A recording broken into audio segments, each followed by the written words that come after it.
North కొరియాలో only government approved hair cuttings చేసుకోవాలంట. ఈ కంట్రీలో మైక్రో ఓవెన్ ని వాడడం కూడా ఇల్లీగల్. ఈ నార్త్ కొరియాలో బైబిల్ ని బ్యాన్ చేశారు. ఈ కంట్రీలో ఫారెన్ సాంగ్స్ మరియు మూవీస్ కూడా చూడకూడదు. హలో గైస్, ఈ వీడియోలో మనము the supreme leader of north Korea అయినటువంటి కిమ్ జాంగ్ ఉన్ గురించి అయితే ఈ వీడియోలో చూపించబోతున్నాను.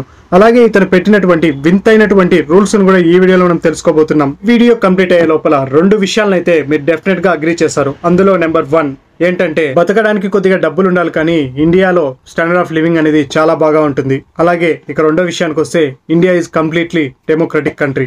ఈ సుప్రీం లీడర్ పెట్టినటువంటి వింతైనటువంటి రూల్స్ అయితే ఇప్పుడు చూద్దాం. అందులో నెంబర్ 1, నార్త్ కొరియాలో only government approved hair cuttings చేసుకోవాలంట. ఇందులో గవర్నమెంట్ టోటల్ గా 28 హెయిర్ కటింగ్ స్టైల్స్ అయితే పెట్టింది. అందులో 18 ఫర్ ఉమెన్, 10 ఫర్ మెన్. ఇలా కాదని వేరే స్టైల్స్ ఏదైనా చేసుకుంటే వాళ్ళు పనిషబుల్. ఇక్కడ వింత ఏంటంటే ఈ లీడర్ యొక్క హెయిర్ స్టైల్ ని ఎవరు కాపీ చేయకూడదు. ఇది ఆయన యూనిక్ స్టైల్ మాత్రమే. ఈ స్టైల్ మాత్రం ఆయనకొక్కడికి మాత్రమే. మిగిలిన 28 హెయిర్ స్టైల్స్ లో ఎవరైనా యూజ్ చేయొచ్చు. రెండవ రూల్ ని మనం చూసినట్లయితే ఆయన్ని కానీ ఆయన ఫ్యామిలీని కానీ ఎవరైనా ఇన్సల్ట్ చేసినట్లయితే ఇన్సల్ట్ చేసినటువంటి వ్యక్తినే కాదు, వాళ్ళ పేరెంట్స్ ని, గ్రాండ్ పేరెంట్స్ ని కూడా పనిష్ చేసి జైలుకైతే పంపిస్తారట. చాలా వింతగా ఉంది కదా.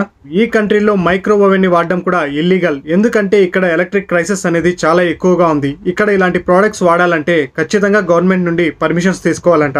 ఇప్పుడు చెప్పండి, ఇండియాలో ఎవరెంతమంది పర్మిషన్స్ తీసుకుంటున్నారు?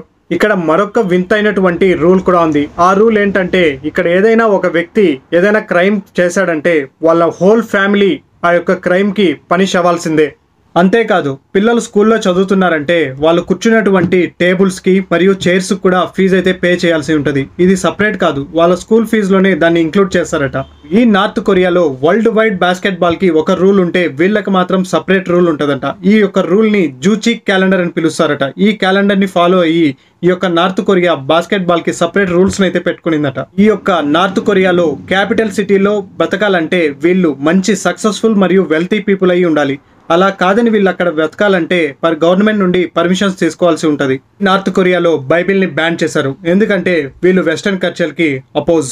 ఈ కంట్రీలో ఫారెన్ సాంగ్స్ మరియు మూవీస్ కూడా చూడకూడదు.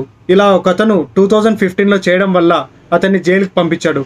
అలాగే తన ఇంట్లో ఉన్నటువంటి క్యాసెట్స్ ని అన్నింటినీ తెప్పించి మరీ బహిరంగంగా కాల్చివేశాడు.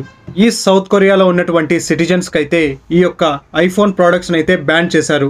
అంతేకాదు ఇక్కడ ల్యాప్టాప్స్ ను కూడా ఎక్కువగా యూజ్ చేయకూడదు. ఈ ఎలక్ట్రానిక్ ప్రోడక్ట్స్ ని యూజ్ చేయడం అనేది ఈ యొక్క సిటిజన్స్ కి చాలా రేర్ కేసులోనే యూజ్ చేస్తూ ఉంటారు. ఏదో ఇంపార్టెంట్ అయితేనే యూజ్ చేస్తారట. ఇక్కడ జరుగుతున్నటువంటి అంతర్గత రాజకీయాల వల్ల ఈ యొక్క సిటిజన్స్ కి అయితే ఇక్కడ టెక్నాలజీని మరియు ఎలక్ట్రానిక్ ప్రొడక్ట్స్ అయితే ఈ గవర్నమెంట్ దూరంగా పెడుతూ ఉంది. అంతేకాదు సిటిజన్స్ లో ఎవరైనా కిమ్ గురించి కానీ లీడర్స్ గురించి కానీ జోయల్ గా మాట్లాడినా, వ్యంగ్యంగా మాట్లాడినా వాళ్ళనైతే బహిరంగంగా ఉరి తీస్తారంట. ఇక ఫైనల్ గా వాళ్ళకి డెత్ పెనాల్టీ. ఎటువంటి రూల్స్ ఉన్నాయో ఈ రూల్స్ ని ఏమంటారో తెలుసా? ఎగ్జాక్ట్ గా నా ఫీలింగ్ కూడా అదే. ఒకవేళ వీడియో చూస్తున్న మీరు ఒకవేళ సౌత్ ఇండియన్ సిటిజన్షిప్ మీకు వస్తే మీరు అక్కడికి వెళ్తారో వెళ్ళరో కామెంట్ చేయండి.